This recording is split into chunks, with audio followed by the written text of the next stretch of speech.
Olá, meus queridos amigos e amigas. Mais uma vez estamos aqui para a gravação de um vídeo sobre a doutrina espírita, sobre as nossas experiências, sobre as nossas emoções. E estão gostando dos outros vídeos? Por favor, se puderem, deixem os seus comentários, as suas impressões, que elas são extremamente importantes para a gente continuar aprimorando essa tarefa abençoada que fomos brindados pela espiritualidade. Estamos aqui apenas cumprindo essa tarefa sem nenhum laivo de personalismo, de vaidade, apenas com a intenção de divulgar tudo aquilo que tem nos beneficiado, exatamente como na parábola dos talentos, tentando multiplicá-los, para que uma quantidade maior de pessoas também possa usufruir das bênçãos e das benesses e dos ensinamentos extraordinários que a abençoada doutrina espírita nos traz. No dia de hoje, nós vamos falar sobre um sentimento que aterroriza muita gente, obviamente, mas que ele tem um papel importantíssimo de nos avisar e de nos auxiliar na nossa necessidade de transformação interior. Então, nós vamos falar sobre os medos. Não vai dar para falar tudo nesse vídeo, porque é bastante extenso. E nós, então, vamos desdobrar em 2 capítulos. E nós nos baseamos num livro de Hermance Dufour, chamado Emoções que Curam. Emoções que Curam. Para quem não conhece, Hermance Dufour, quando encarnada no tempo de Allan Kardec, ela foi uma excelente colaboradora, não apenas na parte material, auxiliando a Sociedade Espírita de Paris, com doações e etc., mas também como excelente médium, que trabalhava com Kardec quando tinha apenas 15 anos de idade. Então, esse espírito agora, no plano espiritual, trabalhando no Hospital Esperança, de Eurípides Barçanufo, nos traz uma série de informações muito importantes e vinculadas normalmente à parte psicológica, à parte emocional. Até porque ela trabalha no Hospital Esperança, é como se fosse um sanatório, de cristãos, vamos dizer assim, que não cumpriram não gosto da palavra falido, mas que não cumpriram as suas etapas, as suas programações reencarnatórias e chegaram no plano espiritual por conta disso, com muitos desequilíbrios, culpas e etc. E eles são albergados nesse hospital, dirigido por Eurípides Barçanufo, e dentro do corpo, vou chamar corpo clínico, clínico psicológico, está esse espírito de Hermance Dufour. Então, nesse livro ela tem um capítulo que ela fala sobre os medos e a importância dos medos na nossa transformação moral, na nossa chamada, propalada reforma íntima, tão divulgada, mas infelizmente tão pouco realizada. Não é? Então, eu peguei 10 tópicos para hoje, a gente vai desenvolvê-los e na semana que vem a gente conclui, ok? Então ela diz assim: o medo é um excelente indicador de que existe algo a ser descoberto, enfrentado e transformado em nós. É um sentimento mobilizador cuja função no cosmo emocional é proteger e também instigar atitudes diante de pressões e ameaças. Nós já falamos em vídeos anteriores, sempre referenciando a questão 907 do Livro dos Espíritos, que todos os sentimentos colocados por Deus na nossa intimidade, eles têm uma utilidade e, portanto, eles não podem ser caracterizados como sentimentos ruins, negativos e etc. Quando eles são mal interpretados e quando eles passam a dominar a nossa intelectualidade, o nosso raciocínio, a nossa razão, aí eles se tornam prejudiciais. Mas quando nós entendemos a sinalização desses sentimentos e aproveitamos e os utilizamos para o bem, para a nossa melhoria interior, então eles são altamente benéficos.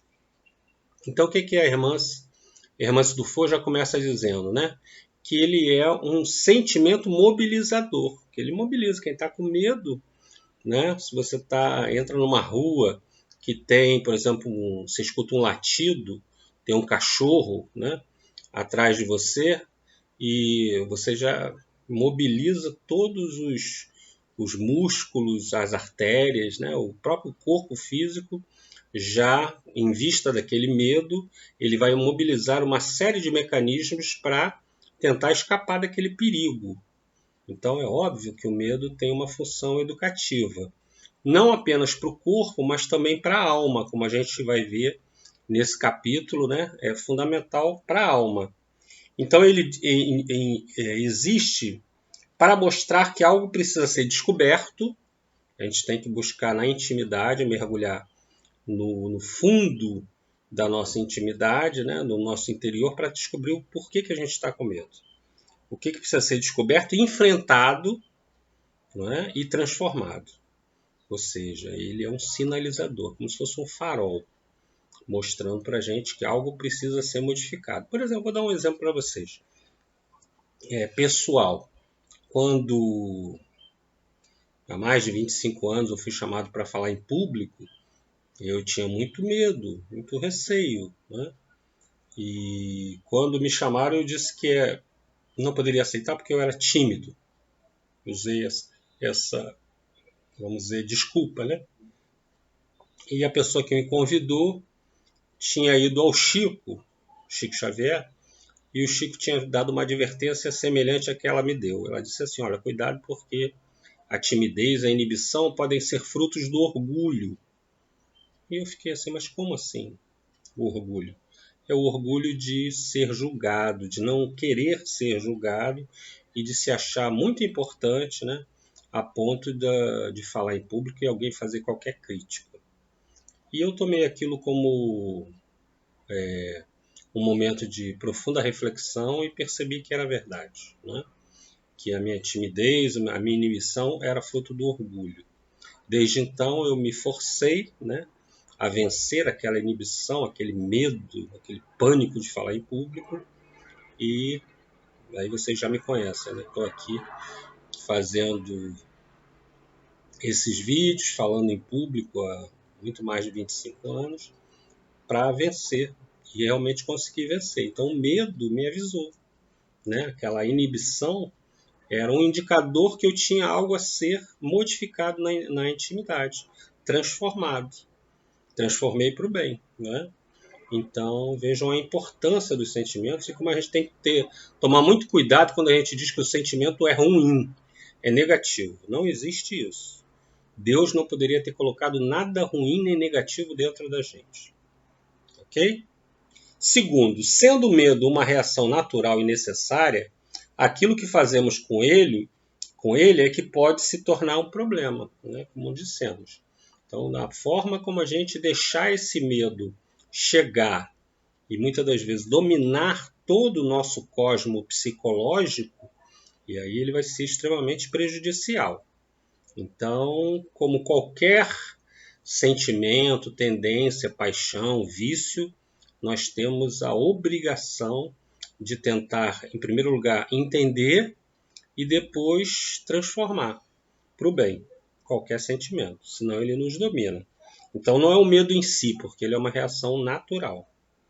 Terceiro, quando optamos pela reorientação daquilo que temos como realidade, há uma perda temporária de referências que nos ofereciam a sensação de segurança e bem-estar.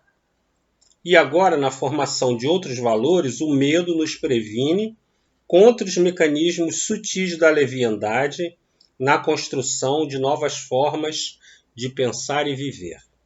Então, o que a irmã está dizendo? Quando a gente decide mudar qualquer coisa, que a gente tente mudar na nossa forma de ver a vida, de sentir a vida, de agir na vida e de pensar na vida, qualquer, como dizia João Batista antes de mergulhar, né, os candidatos no Rio Jordão, ele perguntava assim, ele exortava que eles buscassem a metanoia, que é a transformação, a mudança, que foi traduzida como arrependei-vos ou penitenciai-vos, mas a palavra grega metanoia quer dizer mudança, né? Então toda mudança gera um certo temor, não é? Por quê? Porque nós estamos numa chamada linha de conduta que nos favorece, que nós estamos acostumados. Nós já agimos assim durante muito tempo, quiçá durante várias reencarnações, já agimos dessa maneira. Então, isso nos dá uma chamada zona de conforto. E quando a gente tenta modificar, buscar caminhos novos, naturalmente esses caminhos novos nos ameaçam, porque são desconhecidos. Então, nós ficamos prevenidos contra eles, né? Então, existe uma perda, como ela falou aqui, uma perda temporária de referência, porque a gente tinha um modus operandi no mundo. De repente, a gente muda, né? As pessoas estranham. Eu me lembro quando eu comecei a me posicionar, eu era, durante até o momento da adolescência, né? Eu era o concordino, eu concordava com todo mundo, eu queria fazer parte do grupo, é até normal, né? Fazer parte da tribo, como se diz, né? Então eu era o concordino. Quando eu comecei, né, na medida que amadureci, a tentar me posicionar, a reação das pessoas foi péssima, né? Porque ninguém gosta de ser contestado, ninguém gosta de ser contrariado, né? E eu tinha uma postura de passividade, né? Ou como a gente diz no popular, de vaca de presépio. Então ficava sempre naquela posição passiva. Então quando você muda a conduta, você sente uma reação interna e reação externa. As pessoas começam a te criticar e aí você se questiona, mas será que eu devia ter mudado mesmo? Estava tão bom, né? Estava tão tranquilo, as pessoas me aceitavam com mais naturalidade, agora elas estão reagindo contra, né? Então é uma briga, é uma luta. Então é isso que ela está falando, a gente perde a referência dessa segurança e bem-estar que a gente tinha. E ela falou uma coisa muito importante, que o medo, ele vai também, nessa mudança, ele vai fiscalizar a nossa tendência à leviandade.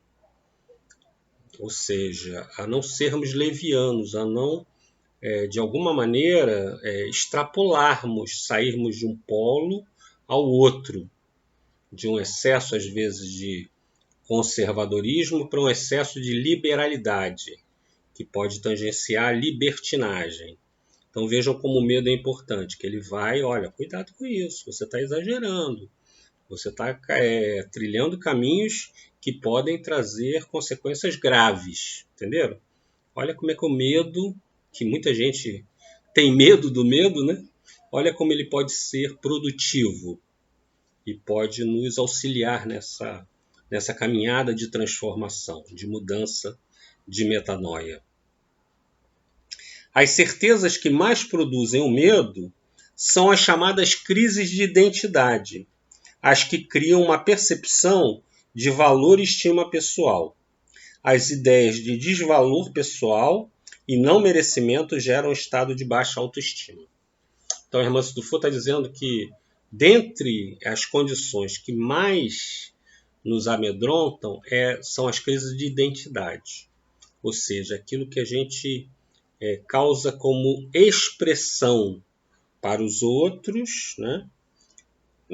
Expressão nossa e causa impressão para as outras pessoas, de quem nós somos, né? Os rótulos, né? Eu sou médico, eu sou espírita, eu sou isso, eu sou aquilo outro, eu sou complacente, eu sou tolerante, eu sou indulgente, né? Então, essa identidade que a gente cria e que muitas das vezes ela é ilusória, ela não é verdadeira, quando a gente tem que abrir mão dessas máscaras, ela vai usar esse termo, isso cria uma insegurança muito grande. Por quê? Porque nós, de alguma maneira, com essas máscaras, tentamos convencer as pessoas daquilo que nós pensamos que somos, mas na verdade não somos. Na maioria das vezes é realmente uma grande ilusão aquilo que nós causamos como impressão na visão das pessoas. Então, quando nós mudamos essa concepção de identidade e assumimos uma identidade mais honesta e verdadeira, isso gera uma insegurança tremenda que vai propiciar o medo. Não é? Será que as pessoas vão me aceitar dessa nova maneira? Ou do jeito que eu sou? Não é melhor eu tentar agradar o máximo possível? Está dando certo, é sempre aquela história do está dando certo. Está dando certo. Time que está dando certo não se mexe. Já escutaram isso inúmeras vezes, né? Pelo contrário, a gente pensa que está dando certo. Porque no fundo a gente continua cheio de conflitos, dificuldades, culpas,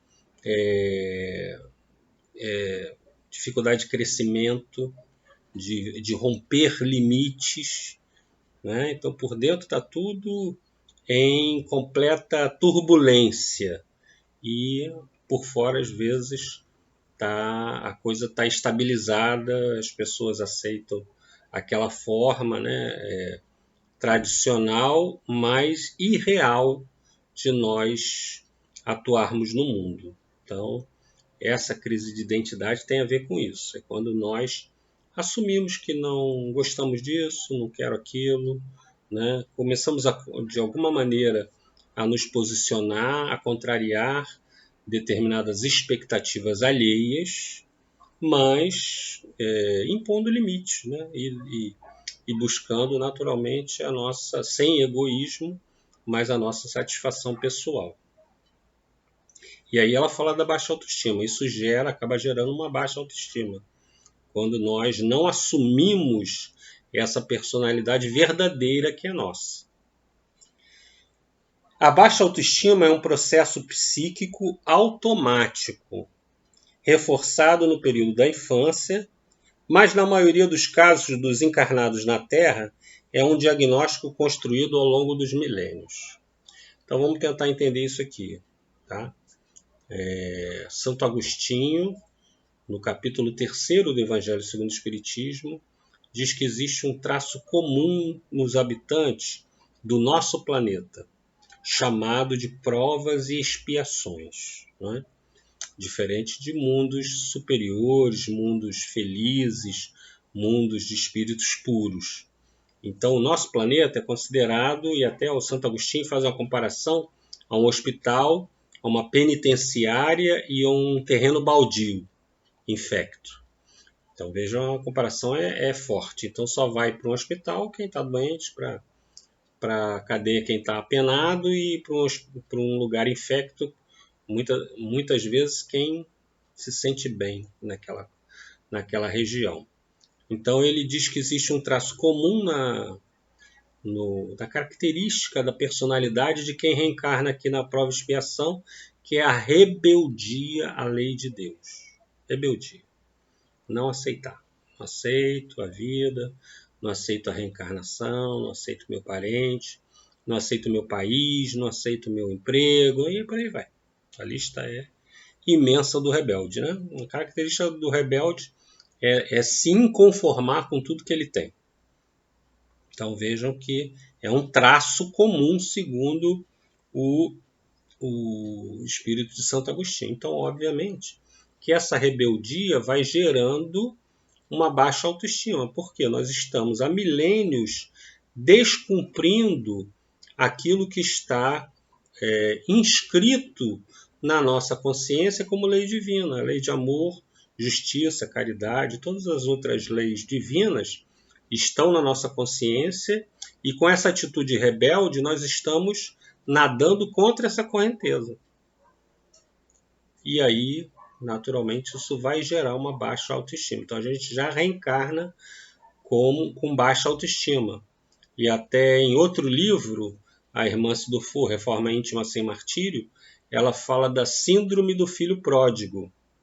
Porque o filho pródigo, quando vai voltar, né, nós conhecemos bem a parábola, né?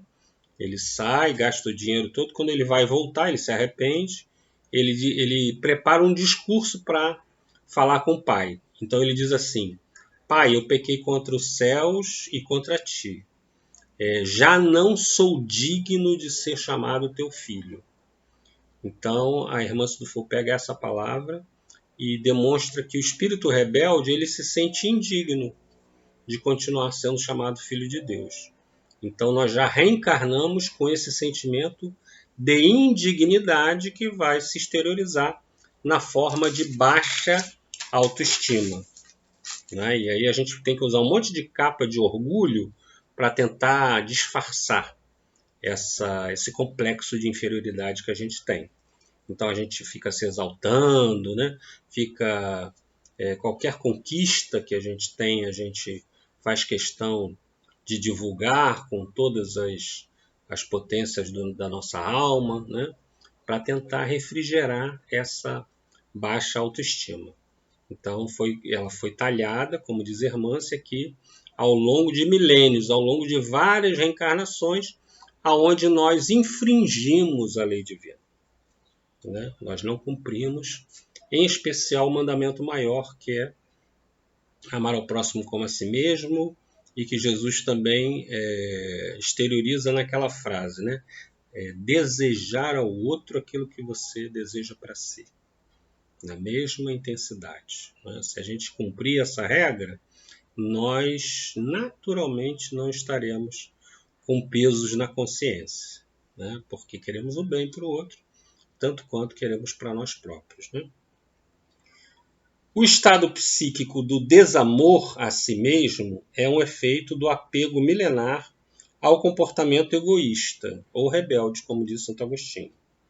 A necessidade compulsiva de um autoconceito superdimensionado trouxe um efeito contrário, uma sensação de menos-valia e vazio interior. Então, essa busca, assim, eu vou dizer, obsessiva por ser reconhecido pelas pessoas como alguém de valor, a gente força a barra, né, tentando exaltar qualquer atitude, qualquer qualidadezinha que a gente tenha, né, isso acaba gerando um efeito contrário, de baixa autoestima. Por quê?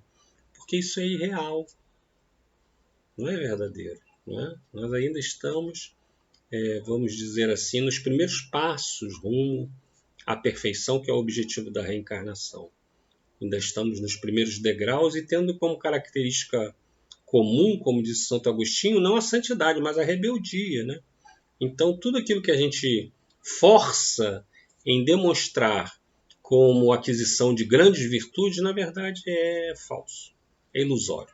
Né? E isso acaba gerando um efeito contrário, chamado tiro no pé. A gente acaba com mais baixa autoestima mesmo, porque no fundo, a gente sabe que nada disso é verdadeiro. Que a gente ainda está nessa jornada, né, de evolução espiritual do átomo até o arcanjo, nós estamos ainda engatinhando nos primeiros passos.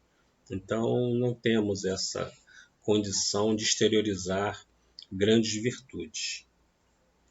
O medo surge justamente quando assumimos nossas necessidades de buscar a realidade e abandonar essas máscaras tóxicas, que já não servem mais para o prazer e a realização pessoal. Isso leva a milênios. Tá? Essa queda do cavalo, como aconteceu com Paulo de Tarso, na estrada de Damasco, né?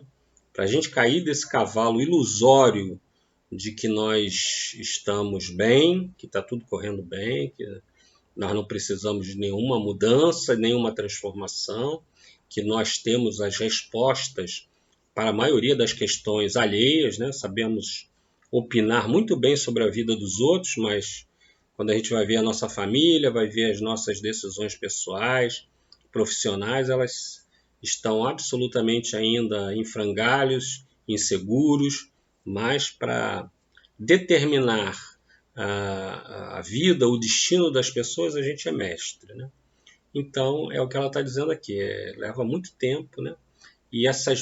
Mas é importantíssimo a gente tirar essas máscaras, né? Até a palavra pessoa ou persona quer dizer máscara. Que a gente tire essas máscaras tóxicas. Por que elas são tóxicas? Porque elas tiram a energia da gente. A gente gasta uma energia imensa para parecer algo que a gente não é.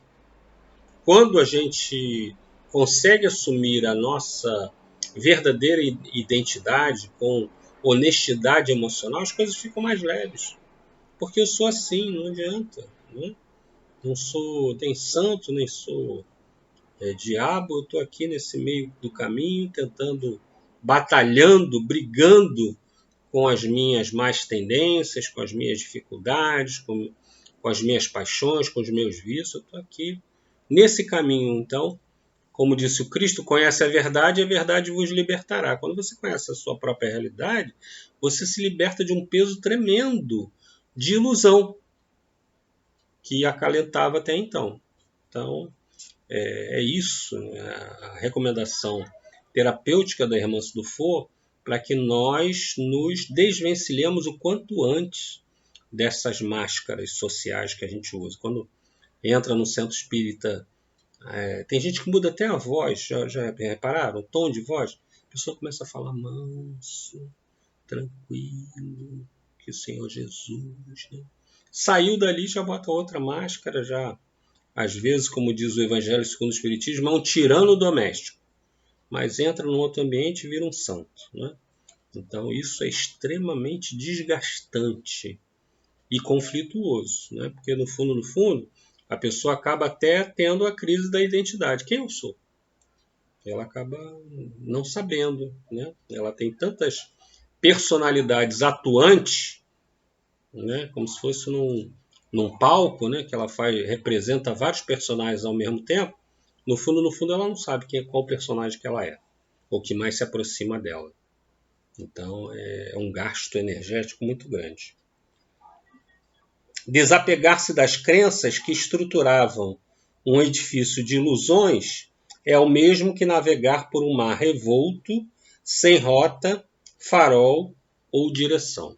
Então é isso. Quando a gente abre mão dessas crenças que estão cristalizadas, frequentemente, não só dessa existência, mas de várias existências, né? Nós ficamos sem chão, porque é a chamada zona de conforto. Nós temos que sair da zona de conforto e descobrir determinadas coisas desagradáveis na nossa intimidade. Por exemplo, quando eu descobri o orgulho dentro de mim, nossa, foi um terror, né? Foi um choque. E eu vi a extensão desse orgulho. E aí não tem jeito. Aí o que você vai fazer? Ou você se revolta, ou você volta atrás e larga, né? Muita gente larga esse processo de autotransformação. Não, isso é muito difícil, vou deixar para outra encarnação. Ou você assume que é orgulhoso e vai trabalhar esse orgulho, né? Tentando transformá-lo num aspecto positivo, que é a autoestima. Né? O orgulho bem trabalhado, ele se transforma numa forte autoestima. Então, se a gente não consegue nem identificar, fazer o diagnóstico, como é que a gente vai implementar um tratamento? É falso, não consegue. Né? Então, é fundamental que a gente faça esse diagnóstico, né? Desapegando-se das crenças. Olha, eu acreditava que esse caminho aqui é o certo, mas será que é mesmo? Que a outra pessoa pensa diferente de mim? Será que eu não tenho nada para aprender com ela? Será que o meu ponto de vista é o certo, né? E o dela é o errado? só no nosso sistema, na nossa galáxia, né, com 200 bilhões de estrelas, que vários, né, multiplica isso aí em trilhões de planetas, todos eles habitados, segundo a doutrina espírita, o nosso ponto de vista é o verdadeiro. Já pararam para pensar? Se a gente não tem que modificar, se a gente não tem que elastecer, ampliar a nossa capacidade de entendimento, aprendendo com o outro também, no mínimo respeitando, mas muitas vezes aprendendo com a experiência do outro, porque ele também é um ser milenar. Por isso que eu sempre aqui, né, no final falo Namastê, é a origem divina, eu respeito a minha origem divina, meu lado divino respeita a sua origem divina. É o que significa Namastê. Então, é isso que a gente tem que buscar. Também o aprendizado com a forma de atuar das outras criaturas, as experiências dos nossos irmãos. Então, ela diz que desapegar-se nos deixa assim, né, meio num navio, sem direção, sem rota, sem bússola. E aí ela dá o exemplo, né, fantástico de Pedro andando sobre as águas. Todos seremos chamados em algum momento a andar sobre as águas, ou seja, fazer um trajeto de libertação por caminhos e aprendizados incomuns, abandonando o barco da zona de conforto. Todos lembramos da passagem, né? Jesus chama Pedro, se bem que Pedro levanta no barco, ele, de alguma maneira, ele demonstra a vontade de agir diferente dos 11 apóstolos que estavam ali, né? Sentadinhos no barco, na zona de conforto. Ele se levanta quando vê o mestre e sente a necessidade de fazer algo diferente, porque se Jesus está fazendo, será que ele não poderia fazer também? E aí Jesus chama ele para sair do barco.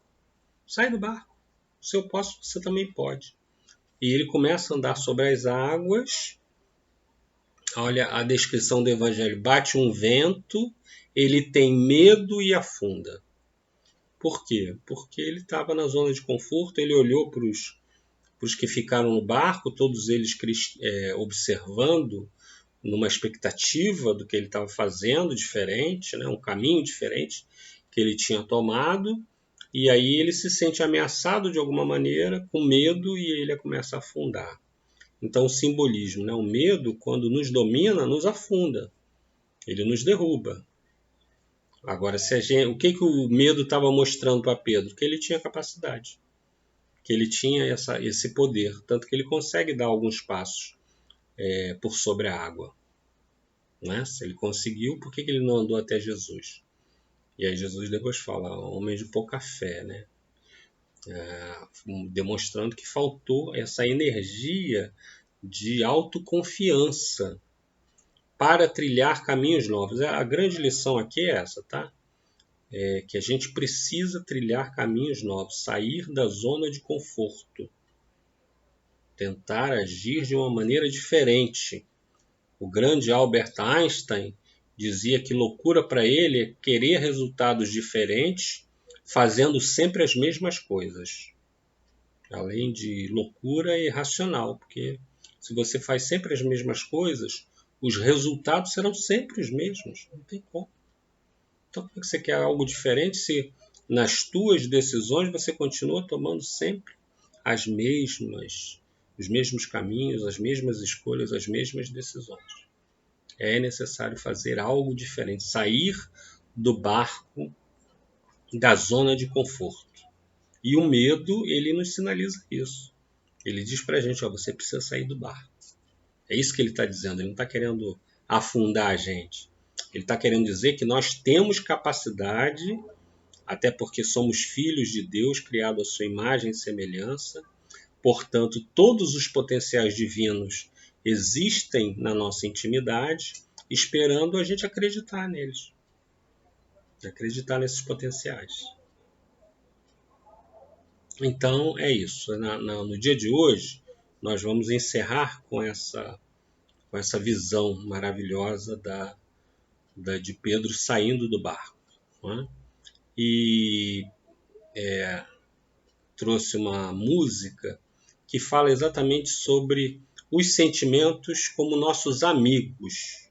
Alguns podem interpretar apenas como uma música romântica de um homem ou de uma mulher, mas se a gente tiver uma visão um pouquinho mais dilatada, a gente pode perceber que ela exalta a amizade que nós temos que criar com os nossos sentimentos. Fala do medo, fala de várias outras coisas. E é uma música lindíssima, que foi gravada pelo Emílio Santiago e a Verônica Sabino, né, chamado Tudo Que Se Quer, que a gente vai colocar também junto com o nosso vídeo, né? Nós vamos botar a referência no YouTube para que vocês escutem e sintam essa letra, como essa letra ela é importante. E diz mais ou menos assim, eu não botei só um trechinho. Olha nos meus olhos, esquece o que passou. Aqui neste momento, silêncio e sentimento. Sou o teu poeta, eu sou o teu cantor, teu rei e teu escravo, teu rio e tua estrada. Vem comigo, meu amado amigo, nessa noite clara de verão.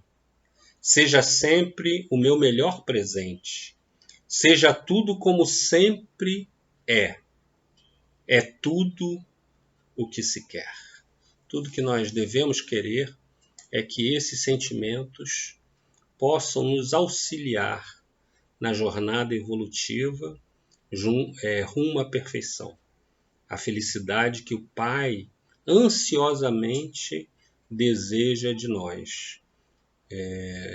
Ele quer que, tanto quanto possível, nós aceleremos o passo junto, na direção da plenitude dos nossos sentimentos divinos, que todos eles possam estar equilibrados. Jesus, em determinado momento, diz assim: o reino de Deus está no meio de vós, ou seja, no equilíbrio.